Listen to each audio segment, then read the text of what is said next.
자, 이제 위기 부분 같이 보도록 하겠습니다. 위기에선 어때요? 갈등이 점차 고조되는 부분이 위기. 클라이막스는 아니에요. 근데 점점 클라이막스를 향해 달려가고 있는 곳이죠. 전개에서 문기가 내적 갈등을 일으키는 부분들이 있었죠. 그래서 삼촌을 마주하고서 거짓말을 했을 때 굉장히 불편함을 느꼈잖아요. 그래서 공간 쌍안경을 버리고 나온 사건이 전개의 이야기였습니다. 위기 보도록 할게요. 자, 너 어디 갔다 오니? 이제 모든 걸 다 해결을 하고 내 허물을 다 벗었다고 생각했어요. 남은 돈도 푸주간에 돌려주고 왔죠. 근데 마음이 한순간 후련해지는 듯 하다가도 그러면서도 마음이 뭔가 찜찜했었는데 그 참에 다시 누굴 만났어요? 자, 수만이를 만나죠.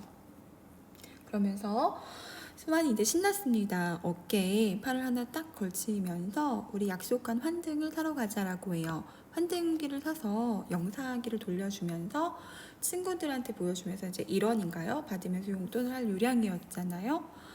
자, 그러면서 이제 그게 다 팔리지 않았을까? 수만은 굉장히 재촉하고 있어요. 자, 그런데 문기는요, 이제 그만 싫다라고 문기가 거절 의사를 밝히죠. 자, 나 이제 돈 가진 게 없어 라고 이야기했더니 수만이가 눈이 휘둥그레지다가 금세 능천스러운 웃음을 짓는다 라고 이야기했어요. 이 친구 굉장히 좀 음흉하죠. 이 친구의 성격은 이제 눈치챘다는 거예요. 너 이제 알겠다라는 거예요. 너 혼자서 그 돈을 다 쓰고 이러는 것이지, 쓰잔 말이지 라고 이제 웃어가면서 실실 빈정을 상하게 하면서 이제 웃는 거죠. 나 정말 그 돈이 없어. 고깃간 마당에다 다 던져주고 쌍안경도 버리고 왔다 라고 이야기해요. 자, 문기가요, 이쪽 저쪽 주머니를 다 털어봅니다. 탈탈탈. 수만이는 흥하고 코드숨을 칩니다. 자, 누구는 너만큼 얕지 않은 줄 아냐? 라는 이야기죠. 핑계를 대는 줄 아는 거예요. 자기 혼자서, 문기 혼자서 돈을 다 쓰려는 줄 알고 탈탈탈 뒤져보고 빈정상하는 말을 하고 그렇죠. 자, 문기는 어떻게 변명할 줄을 몰라서 쳐다보기만 하다가 고개를 떨구고는 어떻게 될지 모르고 지금 울상이 되는 거죠. 둘이 동년배잖아요. 친구인데도 불구하고 얘는 조금 더 담대하지 않죠. 그래서 이런 모습을 통해서 문기가 조금 심성이 그래도 이게 심성이 착하고 아직은 조금 순진하고 소극적이고 순진함 잘 대처하지 못한 요런 심성을 가지고 있구나라는 요 행동들을 통해서 알 수가 있겠죠. 자, 그러면서 이제 정말 없다고 이야기하는데 수만이가 어때요? 수만이는 그 말을 믿지 않고 자, 내밀었던 손으로 대뜸 멱살을 잡는다. 자, 여기 보시면 어때요? 둘 간의 갈등이 고조되고 있죠. 이 갈등이 겉으로 분명하게 드러나고 있는 부분이에요. 자, 그러면서 이게 그래도 눈물거리냐라고 이야기를 하면서 이제 이야기 빗대를 세우니까 주변 사람들이 이제 지나가던 어르신들은 뛰니까 한번 물러나고서는 거의 협박에 가까운 이야기하죠. 너 내일은 학교에서 어디 안 만나 두고 보자 라고 이제 지나갔어요. 자, 그 다음날 아침이었습니다. 뭔가 새로운 사건이 벌어질 것 같죠. 이렇게 시간이나 공간이 바뀔 때는 여러분 잘 이야기를 보시면 돼요. 새로운 사건이 아마 벌어질 것 같아요. 그래서 소설을 읽을 때 시간이나 공간이 전환되는 부분이 있으면 새로운 사건이 찾아온다, 도래하겠다 라고 보시면 돼요. 전개되겠다. 학교로 가는데요. 어떤 일이 있었냐면요. 여러 가지가 있네요. 판장에 지금은 잘 쓰지 않는 것 같아요. 널빤지로 써진 울타리예요. 울타리에 백목으로 지금 잘 쓰지 않죠? 이 단어도 시적 배경을 알 수 있는 단어겠네요. 자, 뭐라고 써있냐면요. 김문계인은 땡땡땡 했대요. 이거 요즘은 쓰면 큰일 납니다.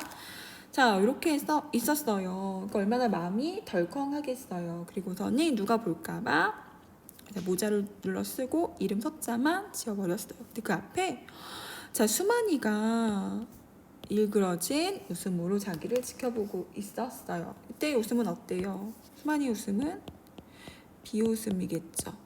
너 어떻게 되나 오늘 하루 보자 이런 뜻일 거예요.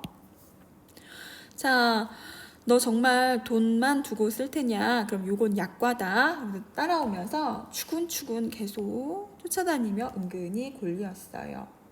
자, 그러면서요, 학교에서는 어떻게 했냐면 철봉 앞에서는 일부러 골탕을 먹게 했어요. 다리 오금을 딱 건드려서 떨어지게 하는 거죠.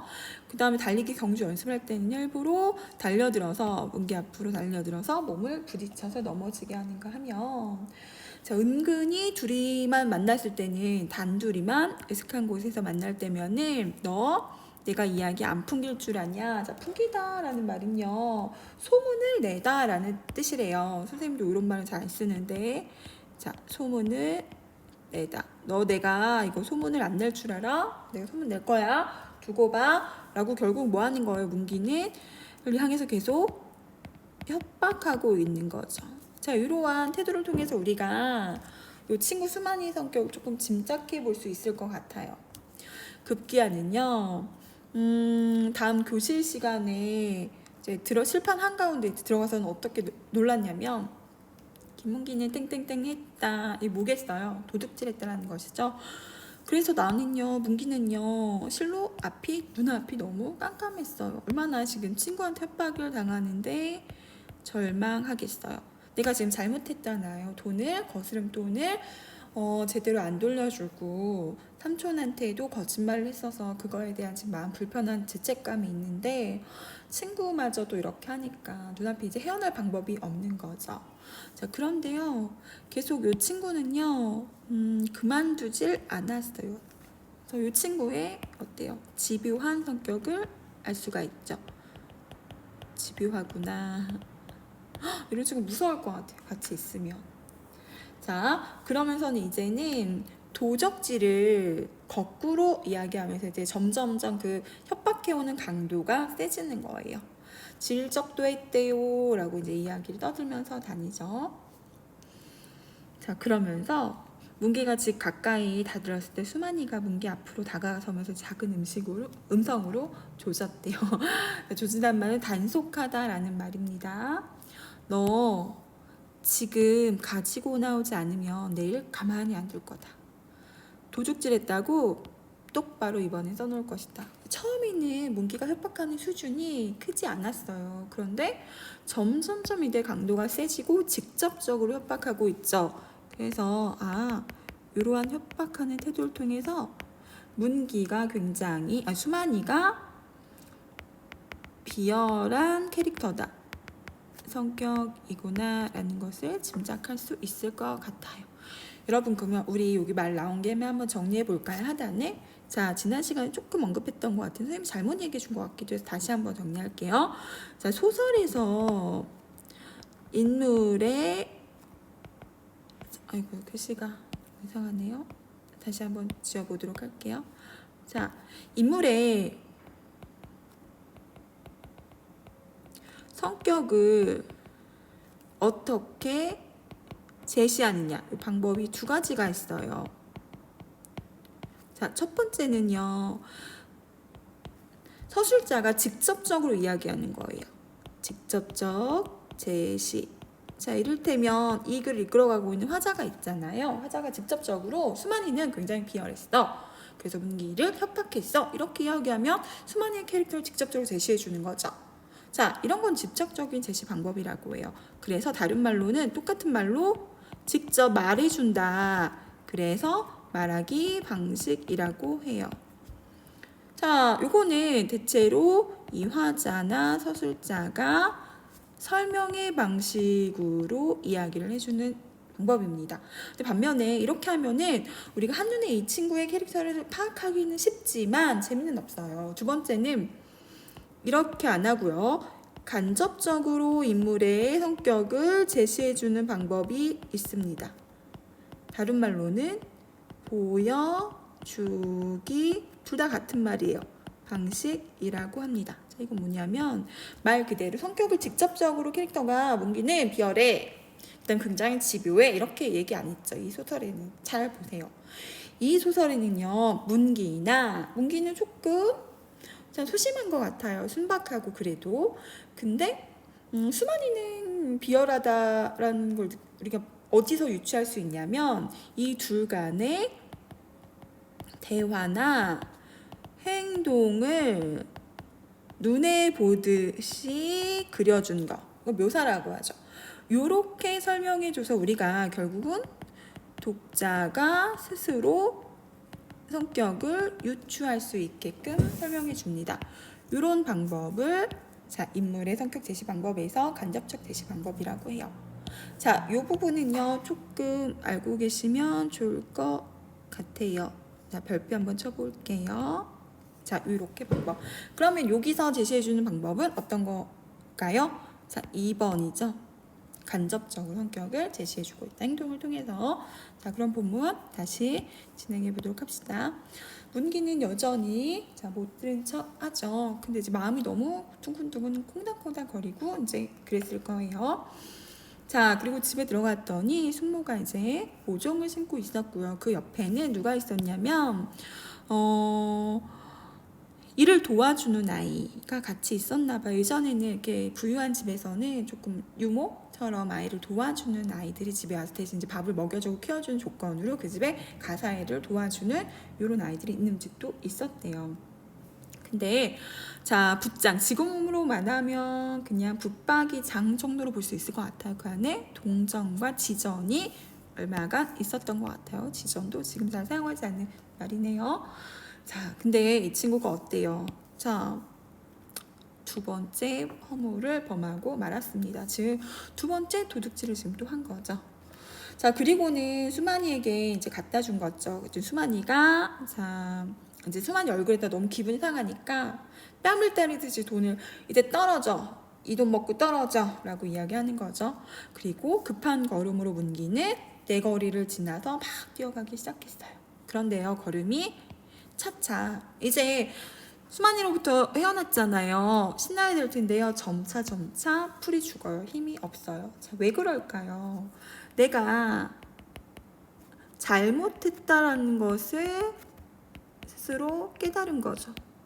내가 첫 번째 거짓말을 했을 때도 굉장히 부끄럽고 죄책감을 느꼈는데 겨우 공이나 쌍안경을 갖다 버리면서 조금 이제 마음에 빚을 덜었다라고 생각했는데 또다시 재차 도둑질을 또 한 거예요. 그 마음이 얼마나 이제 본인이 못났다고 생각이 되겠어요. 자, 자기는 이제 몰래 작은 어머니 돈을 축내었다. 그러나 갚으면 그만 아닐까. 이제 자기를 합리화하고 싶은 마음이 계속 드는 거죠.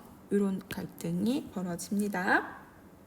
그리고 공원을 돌아다니죠. 이때 심정을 한번 생각해 보세요.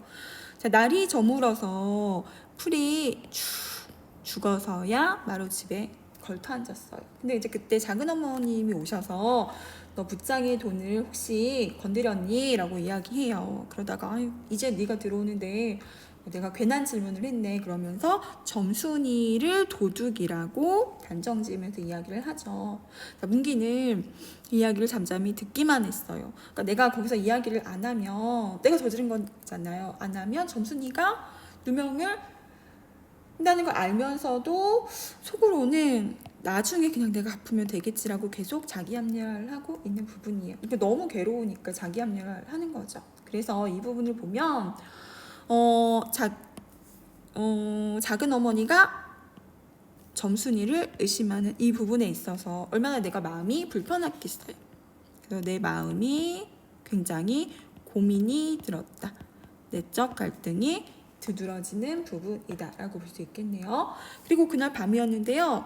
자, 아랫마을에 있는 어떤 집에서 훌쩍훌쩍 하는 아이의 울음소리가 들렸어. 이 아이는 누구겠어요? 우는 아이의 울음소리, 바로 요 점순이겠죠. 얘가 누명을 썼으니까. 자, 아랫집 심부름하는 점순이의 음성이었다. 근데 이제 이게 소문을 타고 나서 그 집 주인이 점순이를 내쫓아내려고 한 것이다.